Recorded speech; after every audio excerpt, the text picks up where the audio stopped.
Greetings, boys and girls, ladies and gentlemen, and today, oh man, the Indianapolis Colts fall to the Jaguars 19-38, I'm pretty sure. And what a game, what a game, what a game. This gotta be the most gut-wrenching throughout the outcome of the game. The whole momentum of the season has shifted in a way that I had feared early in the season. Recall one of my earliest videos that I've made on like week 1, week 2, week 3, talking about how important it was going to be for Anthony Richardson to come in as a backup when Daniel Jones goes down. This game, Daniel Jones goes down, and Riley Leonard picks up the slack. And see, Riley Leonard was honestly not bad. Riley Leonard can be a serviceable QB, but serviceable is not going to cut it with these next 4 games of the schedule,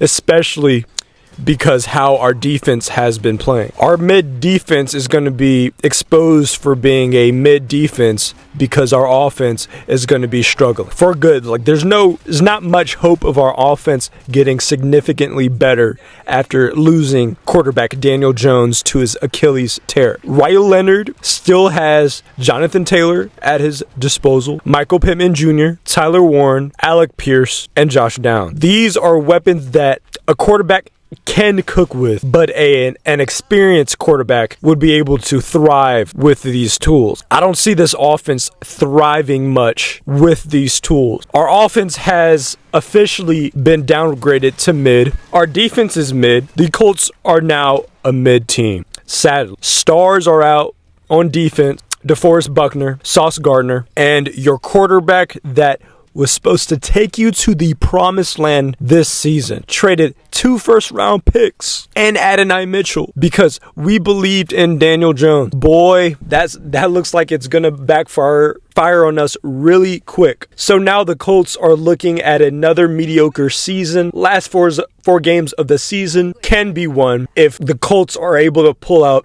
some extraordinary game planning. And we need Riley Leonard to be playing like an experienced QB, which, again, Riley Leonard was serviceable throughout this game. There's a lot of calls, 50-50 calls, a ball that was picked that could have not been picked that I can kind of brush off. It wasn't like Daniel Jones' pick to start out this game, but Riley Leonard moved the Colts down the field, but just wasn't able to punch it in the end zone in any meaningful fashion. Most of the production came in garbage time when we were already down multiple scores, 3 possessions. So all that was essentially for nothing. But man, this team just took a dagger. Indiana fans cannot catch a break. Tyrese Halliburton, Caitlin Clark. Man, I don't even know what to say. Now Daniel Jones. What's going on? What's going on? Call up Mendoza right now. We need a QB. We need a QB. We need someone to put the glue back to this Indianapolis Colts team that's been shattered into pieces. We need some glue. We need some thermal paste. We need some Gorilla. We need some duct tape because, man. Now let's talk about the game.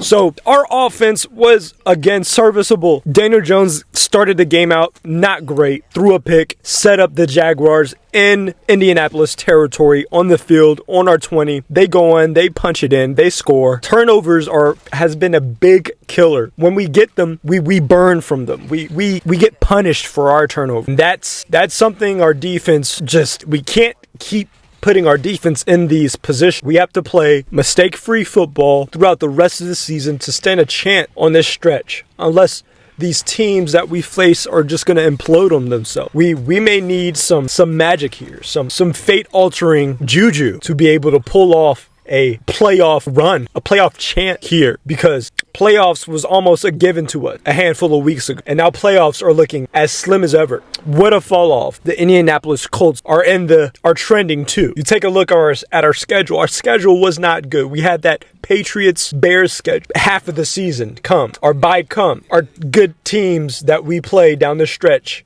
came. We folded. We have folded. Key injuries pop up on defense. DeForest Buckner, Sauce Gardner. Key plays and big moment. Offense stalling. Offense not looking like the offense that we've seen at the start of this Colts historic run. It's all coming down. It's like Jenga. We build up all the block, and we've just been taking pieces. Pieces are coming out the block in our Jenga tower, and it's all falling apart. This Indianapolis Colts team is falling apart. The Jaguars Jacksonville curse stand. Brandon Perna curse stand. And man, this game, Jonathan Taylor was able to cook. He got himself a tutty for the season. Another tutty for the season. Tyler Warren had a couple grabs. Michael Pittman Jr. had himself a little bounce back game after sort of being silent in that Texans game. Alec Pierce continues to be Alec Pierce, leading the league in average yards per reception. Josh Downs was able to catch the balls that were thrown to him when we needed it, but it wasn't enough. Defense fell flat. Our defense, they looked like they could do whatever they wanted on defense. They picked on us. They picked on Charvarius Ward. Brian Thomas Jr. Man, Brian Thomas Jr. looks like the real deal. Jacoby Myers, now that he's in a great system, he's thriving. He's flourishing in this Jacksonville offense led by Trevor Lawrence. Trevor Lawrence had himself a day. Looking like someone like prime Brady or something. Looking like Josh Allen or something. I don't know. But man, Travis Etienne had himself a pretty productive day. And boy, our defense just wasn't able to come up with enough stops. Or the life from this team was sucked up out of us, was drained up out of us. They sucked it right out. And this team is on life alert. Life alert is on the lifeline. Man, we have Seattle next week. Ryu Leonard looks like a starter unless we do something for a quarterback. Are we really going to do something for a quarterback here? If this staff, if this management thinks this is the year we went out and threw first round picks, freak them picks for Sauce Gardner. Sauce Gardner's hurt. We bet our season on Daniel Jones. Daniel Jones is hurt. We bet our season on Sauce Gardner. Sauce Gardner is hurt. Our defense and our offense again has solid pieces, but we lack a quarterback. Again, we need a quarterback. Will someone save us? Will someone save the Colts? Man, this is crazy. This is crazy. I'm watching real time the Colts fall apart, and it's not looking likely that we will be able to do anything meaningful in the postseason. So for the rest of the season, I'll be surprised if we even have a chance in the playoffs, to be honest. And if we do, I'm rooting for this team up and down all the way because this team deserves to win. I believe it. But man, what a soul-snatching, fan base-shattering game today in the cursed Jacksonville Stadium for Indianapolis. Haven't won a game there since 2014. What a statistic. One day we will be able to beat Jacksonville Jaguars in Jacksonville. I have a dream that one day the Colts will march into Jacksonville and get a win. It will not be the Colts 2025 season though. That is already chopped cheap. Boy, oh boy. Defensively, we didn't get to the quarterback Trevor Lawrence once today. Pass rush lacked heavily. This D-line group ain't going to heaven after their hellish performance. Heavily lacked pressure on Trevor Lawrence. Sacked 0 times. Turnovers, interceptions, 0. They marched up and down the field at will.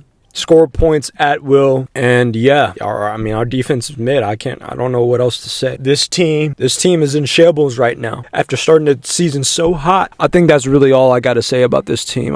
Wow, go Colts, but wow, this is pretty emotional filled season. Hopefully we'll be able to do something positive for these next 4 games, but it's going to take a lot of work for us to look like a real team again. So yeah.